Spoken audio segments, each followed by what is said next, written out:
Hey everybody, thank you so much for joining me for today's video. I'm really excited to knock out today's content. Today we're going to be doing a tier ranking of some mini amplifiers. As always, before we start talking, do yourself a favor and subscribe to this channel. This channel is awesome and I sincerely love creating content for you all. And thank you to everybody who always tunes back in and just hangs out and just interacts down below in the comments. I really appreciate you.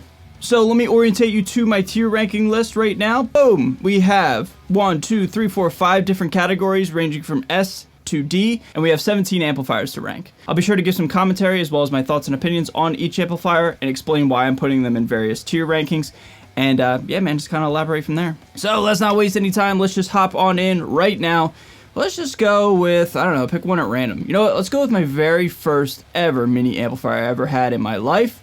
The Peavey 6505 Mini. Boom! Right off the bat, we're going in S tier. This thing's great. This is honestly one of my favorite, if not my favorite, answer for what is the best mini size, amplifier for high gain and metal. Got 2 channels. I believe it also has like a crunch channel on the clean channel, so you can get like sort of that blue channel EVH rhythm type of sound. But it also has a speaker emulated XLR out as well as some reverb.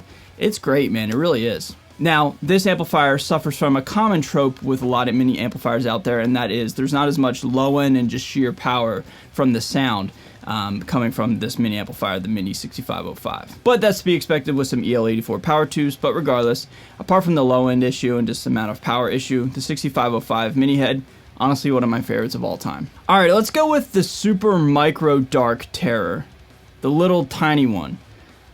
I'll put it in C. I mean, it's not really anything special, and it's kind of, honestly, I don't know. It's more of a novelty than anything sort of practical, in my opinion. Now, there's nothing wrong with this amplifier. I mean, it's $200, it's got one tube, right? And it's like this big. It's the size of like a Game Boy or something like that. But regardless, I feel like if you're going to spend that much money, $200, I would certainly go with either like an amp sim or, a pedal of some kind. $200 is a lot of money, and for what you get here, I just think you could save up and kind of put your money somewhere else. It's not a bad amplifier, and it's in C tier, and it's only $200, but regardless, not necessarily one of my favorite things of all time. Let's get one of these EVH lunchboxes out of the way. We've got 3 down here. Let's go with the first one. Let's go A tier. I really like the first rendition of this EVH LBX 15 watt head. Now this one has the blue channel and the red channel. So basically there's three channels that EVH amps are known for: the green, the blue, and the red. And through all of the lunchbox lines, there's a variety of mixing and matching of the different channels. This one right here, the first one, had the blue and the red. I think the blue and especially the red channels are paramount for EVH types of sounds, whether it's Van Halen or literally the EVH brand. So yeah, man, a lot of firepower, a lot of high gain. Very similar to the 6505 mini head, but I think I like the 6505 a little bit more because of the different recording options, i.e. the XLR output and stuff like that. But regardless, the EVH blue and red channel lunchbox head, one of my favorites. That's why it's in A tier. Let's go mini dual rectifier from Mesa Boogie.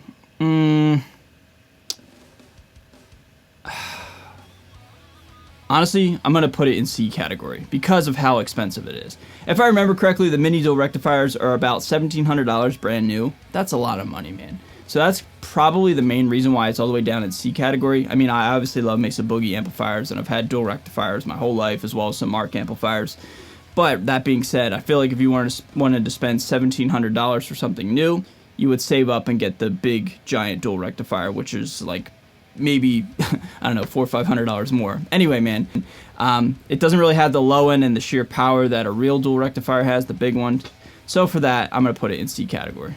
Up next, let's go Fortin Sigil. I had one of these on my channel like 2.5 years ago already. Believe that, man? Time's flying. I love it a lot. One of my favorites of all time. I'm going to go A tier. I love Fortin products. I love Mike Fortin and the Fortin team. The Fortin Sigil is really, really great, man. One of the best high-gain mini amplifiers out there, in my opinion, and it's relatively affordable. I think they're like $1,100, $1,200, and that's honestly not too bad, especially in today's market and with all the other comparative prices with all the other mini amplifiers. The Fortin Sigil is actually a relatively competitive price, and it goes without saying, but anything with the name Fortin on it is going to do the metal very, very well. So the Sigil is one of the best high gain amps. So yeah, A tier for sure. Let's go with the Marshall Origin. One of the newer Marshall heads out there. 20 watt version. Pretty cool. I'm going to put it in C category. Now, take everything I say with a grain of salt. I like to play metal and hard rock. So the Origin or Origins, it's Origins, right? With an S. it's really just like a plexi, you know what I mean? Like it's like the first Marshall type of sound. And I've seen a lot of players play these in the clubs, and that's really cool, man. Like anywhere from like Jersey to New York. Even out in California, I saw somebody play one of these, just kind of like as a pedal platform. And that was pretty cool, man. So if you want to have this amplifier just kind of like as your baseline for like your power section or something like that, by all means, that's really cool. But the amplifier itself really can't do the tones that I'm looking for, and that's just more of a me problem, not the amplifier problem. But this channel is dedicated to a lot of like high gain tones and metal tones, so that's why it is coloring my opinion of this amplifier, and I'm putting it down in C. Solid amplifier, but nothing that really stands out for me. Let's go with the classic here, PRS MT15. I'm going to put it up in S tier. This is one of the best mini amplifiers out there. Main reason is because it has full-on, full-size power tubes. And like I said a couple minutes ago, talking about the low end with mini amplifiers, the MT15 kind of makes up for that lack of low end in the mini amplifier realm, and it has a lot of just oomph behind it, you know what I mean? Like whenever you make this hand gesture, you know what I'm talking about. It just has that sound, right? Now I personally don't care about a clean channel, but I know a lot of metal players do. The clean channel on the MT15 when it turns to blue, it's great, man. It's really clean. It cleans up nice. Match that with a really intense red channel, the high gain channel, the one that I like. It's awesome, man. I remember when I had this on my channel like maybe 4 years ago now, give or take, which is crazy. I remember saying the amplifier was a little dark, but I don't know if that's just my naivety speaking from 4 years ago. I would love to try to get one, you know, in my possession somewhere down the road in the near future just to try it out again. But regardless, man, MT15, one of the best amps out there. Let's go with the Marshall Studio Classic, one of the newer Marshall amplifiers. I think newer than the Origins. I'm going to put it in B category. It's very expensive. That's one of the main reasons why I'm putting it in B and not in A. I really like the JCM 800 sound, so the Studio Classic I think would be an amplifier I wouldn't mind adding to my collection down the road someday. But for right now, just talking about my opinions and why I'm putting it in B category, it's really just a one-trick pony. And that's kind of what the JCM 800 is known for. However, I think to kind of reinvent the amplifier line and make it more appealing to a modern guitar player, I think there should have been some extra added features on this amplifier. I'm not exactly sure what that would be, but you guys know what I'm saying? Like, I think the JCM 800 kind of just one tone cranked up all the way to 10 gets some Motley Crue sound. Maybe a bit outdated here in 2023. It seems like anything that comes out in terms of a new product has a ton of different features and recording options and stuff like that. So all that encompassing, I think the Studio Classic's a really great amplifier. I've only played one in my local Cherry Hill, New Jersey Guitar Center. I've never had one in my own, recording setting. But I've also done a lot of research and, watched Lee from Bring Me the Horizon jam on YouTube and stuff. Anyway, enough talking about it. B category, B tier, solid amplifier, but really expensive and a little bit limiting. So that's why it's in B. Still a great sound nonetheless. Let's go with the Jerry Cantrell Friedman, B tier as well. Now, Friedman's, generally speaking, are kind of like a modded, boosted Marshall type of sound. It's kind of a blanket statement. They'll take that, and run with it to the bank. But you know what I'm saying? Like, it kind of has that sound. And the Jerry Cantrell mini amplifier is great. Very expensive, as a lot of these are. But, I don't know, it just kind of had that Friedman sound for a fraction of the price. Now, just because it has a brand name like Friedman on it doesn't mean it's definitively great. But Friedman is known for having quality, stellar products. And the Jerry Cantrell signature amplifier, the JJ20 I believe it's called, it's great, man. Let's go with all of the 30-watt amplifier solid state $250 amps. Honestly, everybody, I'm going to put them in D category, D tier. Now, this has nothing to do with the product or nothing to do with anything. It's just that if you want to get the sound of the amplifier that you're trying to emulate, i.e. the Soldano, the Friedman, the Diesel, there's a coinciding pedal that goes with these amplifiers that's a little bit more affordable, and you can get the exact same sound as you would these little amplifiers. I feel like these amplifiers are a little bit too limiting, and I feel like you can get the exact same sound and a little bit more of a customizable rig for yourself if you just buy the pedal and then a separate power stage or power section after the fact. I just feel like these amplifiers, for what you get, I don't really think they sound all that good in my own personal experience and my personal opinion, and for what you get, you're just kind of stuck with it. So, it's a great novelty piece, and, they do sound, like the pedals that are on the market. So that's just my own opinion. It doesn't mean it's right or wrong. It's just how I feel about these. I think they're cool, but I think the pedals that coincide with these on the market are cheaper. They do the exact same thing, and you're not stuck with it. So that's just my own personal opinion. All right, you guys are going to like this one. Let's go with the signature Jim Root Dark Terror, the number 4. Oh, I'll go B tier. It's an above average mini amplifier. Now, from my own personal experience, I found that orange amplifiers just don't really have the sound that I'm personally looking for, at least in this moment in time in my life. They're a little bit more saturated and kind of full sounding, and in my opinion, they don't really get as tight as I personally would like them. That being said, out of all the orange amplifiers that I've ever tried, I think the Gym Root may in fact be the best one. It's either that or the Rock Reverb. I feel like the Gym Root amplifier has the most amount of modern gain out of any of the orange amplifiers that I've tried, especially in the mini head realm.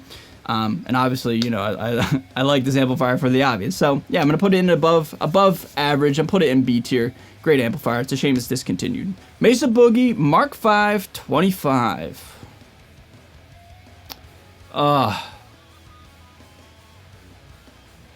I'll put it in B. I was debating B or C, but I think I'm gonna go B. At one point in time, this was my literal favorite amplifier that I ever personally owned. However, this was a long time ago, and now having tried, you know, an abundance of gear throughout my entire journey here on YouTube and just in life in general, I'm gonna put this one in B category. The Cab Clone IR, I don't know if it's been updated, but I remember when this amplifier first came out, the Cab Clone IR wasn't exactly the best product out there, and this amplifier does suffer from the typical mini amplifier thing that is not as much power, not as much low end. It sounds great, it's awesome for what it is, but again, expensive, man. Very, very expensive. Almost $2,000, I believe, at the time of this filming, brand new. And on the used market, they hold their value very, very well. So, all that encompassing, I'm going to put it in B tier. I really like the sound of the Marks, but in terms of the mini amplifiers, it's just kind of like in the middle of the pack for me personally. Let's go with another EVH lunchbox. Let's go with the second rendition. Honestly, everybody, I'm going to put it in D tier because this rendition had the blue channel and the clean channel, the green channel. To me, honestly, that doesn't make any sense from an EVH product line or a Van Halen product line. I think the Van Halen sound, and especially the EVH sound, lives and thrives off of the red channel. But anybody I've ever seen use an EVH amp has always lived on the red channel. Like, the red channel is the shit, and like, that's awesome, right? So the fact that this lunchbox came out and didn't have the best feature on board was really puzzling, and I think a lot of people felt that way. That being said, the blue channel is great for like boosted rhythms and stuff like that. If you want to put an overdrive in front of it, yeah, that's awesome. But you can't get any of the screaming leads that Van Halen and or EVH is known for with this amplifier. So I find that to be a little bit puzzling. Let's go with the Marshall DSL 20 watt, A tier. This one is just like the Studio Classic in my opinion, but better. It's half the price, and it also has a DI out with a speaker emulated output as well, so you can record with that. I think one of the most underrated amplifiers out there for high gain tones is the Marshall DSL line. But yeah, man, in terms of mini amplifiers, this one has full-size power tubes. Sounds great, does the Marshall sound, and for not a lot of money. 3 more to go. Let's go with the Kraken V4. I'm gonna go A tier. The only reason why it's not an S tier is because of the low end. Again, the low end, the low end, the low end. That's one of the biggest things that I wish was different about mini amplifiers. The V4 Kraken amp is great, man. Talk about compatibility and just user-friendly. You have a ton of different speakers that you can actually upload. Like you have a dial, a rotary dial that has 6 different presets. You can have 6 different speakers on board. That's amazing. It's like the size of an iPad, which is super convenient. You can put it on your pedal board or you can just put it in your backpack. I've actually flown with this thing a couple times. I actually did a fly-in gig, and I also flew down to Nashville for some recording. So like, this amplifier was just always just like in my back pocket ready to go. So for that, I love its compatibility, its user friendliness, and that's why it's an A tier. Let's go with the Brent Hinds Signature Orange Terror, another discontinued amp from Orange. I'll put it in C. It sounds great boosted with a hex drive from Fortin, but apart from that, it's kind of just similar to like, I don't know, some of the other critiques I've had with amplifiers. They just don't do the sound that I'm personally looking for. I was a little surprised with that because when I think of Mastodon, I think of like a lot of just like, you know, gnarly tones, but for this amplifier, they went with a more kind of vintage, kind of almost like Sabbathy classic rock type of sound with a little modern flair to it. It's a little bit more gain than that, but it just never really could get as tight as I personally wanted it to without some help. So it's kind of a common trope with a lot of amplifiers, but for me, it was just a solid amplifier. Not my favorite. I enjoyed playing with it when I borrowed it from my friend, but apart from that, it just wasn't something that I was like super stoked on. And last but not least, let's go with the EVH Stealth Lunchbox, the third rendition of the EVH Lunchbox line, S tier. This is where I think they got it the best for the consumers. I personally like the first rendition, the blue and the red, 2 different high gain channels. I mean, come on, it's awesome. But I know a lot of people, like I said earlier in this video, a lot of people really like clean channels. And that's cool, right? So hey, more power to you. So with this amplifier, you got the green channel and then the notorious red channel. So it's a win-win. So everybody, we're kind of wrapping up here with this video. That's my tier ranking. What do you guys think of my thoughts and opinions? They are exactly that, just opinions, not fact. I'm just here to hang out and just talk about just the things that I enjoy, okay? So leave your opinions down below. If you think I missed an amplifier, leave that down below as well. And be sure to subscribe on your way out, okay? With that being said, everybody, I'm going to get out of here. Y'all stay safe, stay healthy, and stay metal. I'll see you guys next time. Later.